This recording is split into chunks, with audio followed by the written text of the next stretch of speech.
the question to some degree is, how do you help someone that's lost? And the answer to that is, if they aren't willing to not be lost, you cannot help them. And I would also say that as a clinician. You see, I mean, it's a statement that's informed, I would say, by my mythological knowledge, but also by straight clinical wisdom, not mine particularly. I mean, one of the things that Carl Rogers pointed out was that there were necessary preconditions for entering into a therapeutic relationship. And that would be really any relationship where the mutual flourishing of the two people involved was the paramount goal. And one of the preconditions was that both people had to want that to happen. And Rogers believed he didn't know how to get the horse to drink once you had brought it to the water. And I've thought about that a lot, because when people are really lost, sometimes they're so lost that they can't be found. And I think the only thing that you can do in a situation like that is get your life together and manifest the reality of an alternative mode of being. That's what you've got. And so that's the only way I know of to solve an intractable problem. Don't cast pearls before swine. And what that means is, if you're trying to help and it doesn't work, then stop helping. It's not helping, right? It may be just wasting your time. It might be making things worse. Now, if you're offering something and it's not taken, then perhaps you should be offering it somewhere else. And sometimes, if you offer a hand and the person won't take it, you have to stop offering the hand.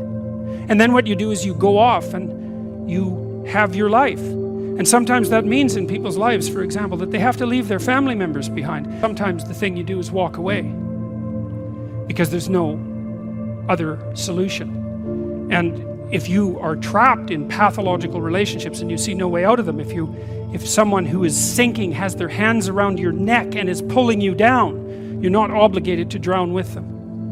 You know, there's a rule too if you're a lifeguard. You know, some of you have had lifeguard training. How do you approach someone who's drowning and panicking in the water? Feet out, right, like this. It's like, I'll save you, but that doesn't mean you get to drown me while I'm doing it.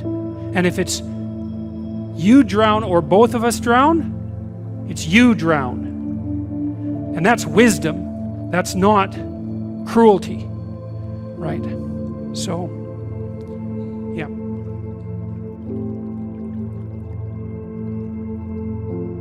Often you talk about one way to find meaning is in the journey between who you are and who you could be. But how do you make sure that when deciding like who you could be, that you're not aiming too high? Right. Because then potentially you could be disappointed. Oh, that's a good. But how do you make sure that it's challenging enough to keep you engaged?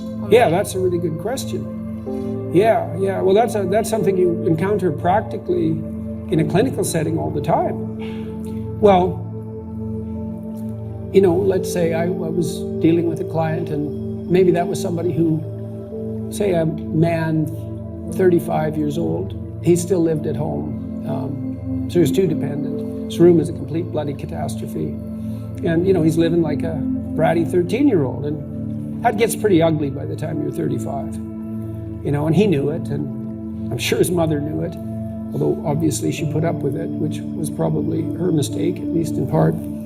But maybe we decide, well, you know, let's start by cleaning your room. And so as a cognitive behavioral psychologist, you engage in a process called collaborative empiricism. And that's partly to solve the problem that you described as well. How do we know we set the right goal?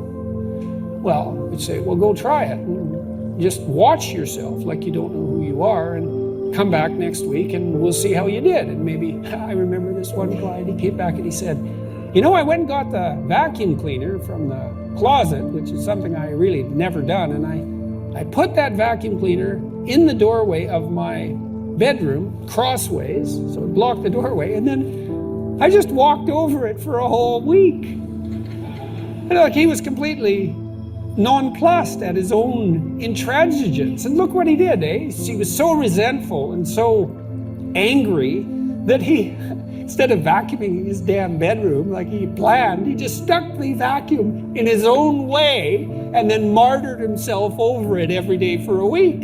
It's like, okay then, we're starting to get somewhere with the whole you living at home thing here. And so, well, that was too high a goal for him. And you say, well, how do you know that? It's like, well, he didn't do it, did he?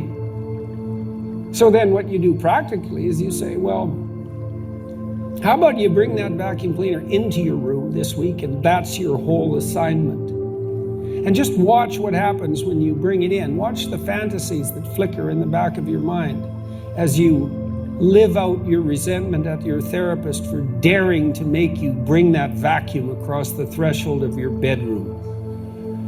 And so if people catch those fantasies, whew, that's quite the bloody nightmare and quite the revelation to themselves, I can tell you, because you have to be one angry person to put a vacuum cleaner in your doorway and walk over it every day for a week.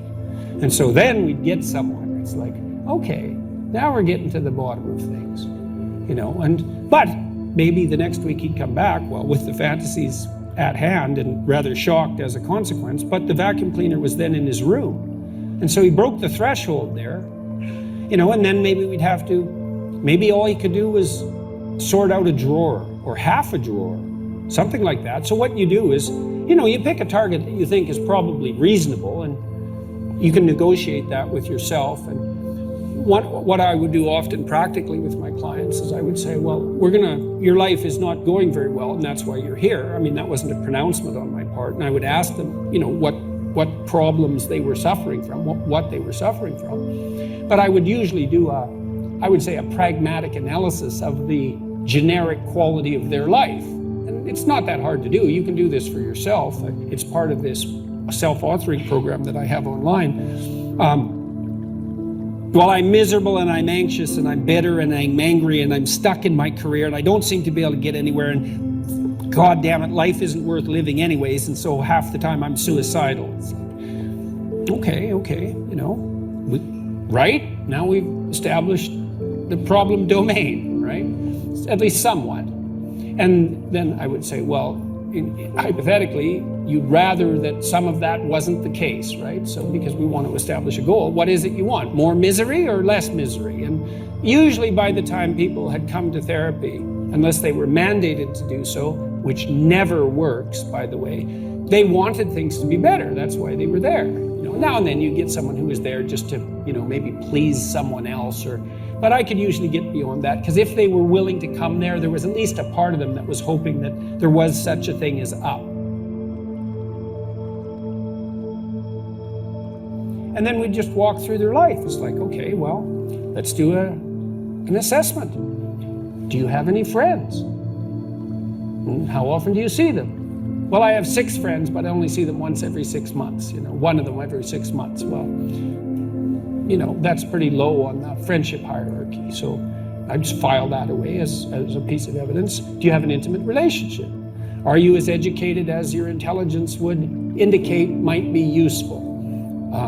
Do you have a job? Do you have a career? Or failing that, a job? Right? Because generally people need at least a job and perhaps hopefully a career. How do you regulate your drug and alcohol use? Because that's a major pitfall for people. How do you use your leisure time? How do you take care of yourself mentally and physically? Now, that's not everything about life, right?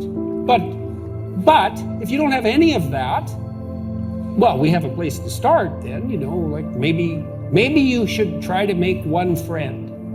And there are ways of doing that. So, for example, one of the things that my wife and I used to do when we moved to a new place, which we did fairly often, was we'd pick some local hangout place, restaurant, bar, something like that, and we just go there every week. And until we started to know at least the proprietors, we'd introduce ourselves and we'd make that a routine, and then, you can get to know people. And sometimes with my clients, I would have to, some of them were incredibly not socially skilled, like in ways you just have no idea. Well, maybe some of you do. How?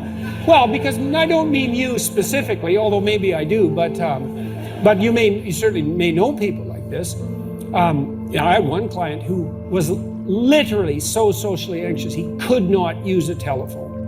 And so he was he was absolutely terrified of people. He'd been horribly bullied. He was 3/4 deaf. He had obsessive compulsive disorder.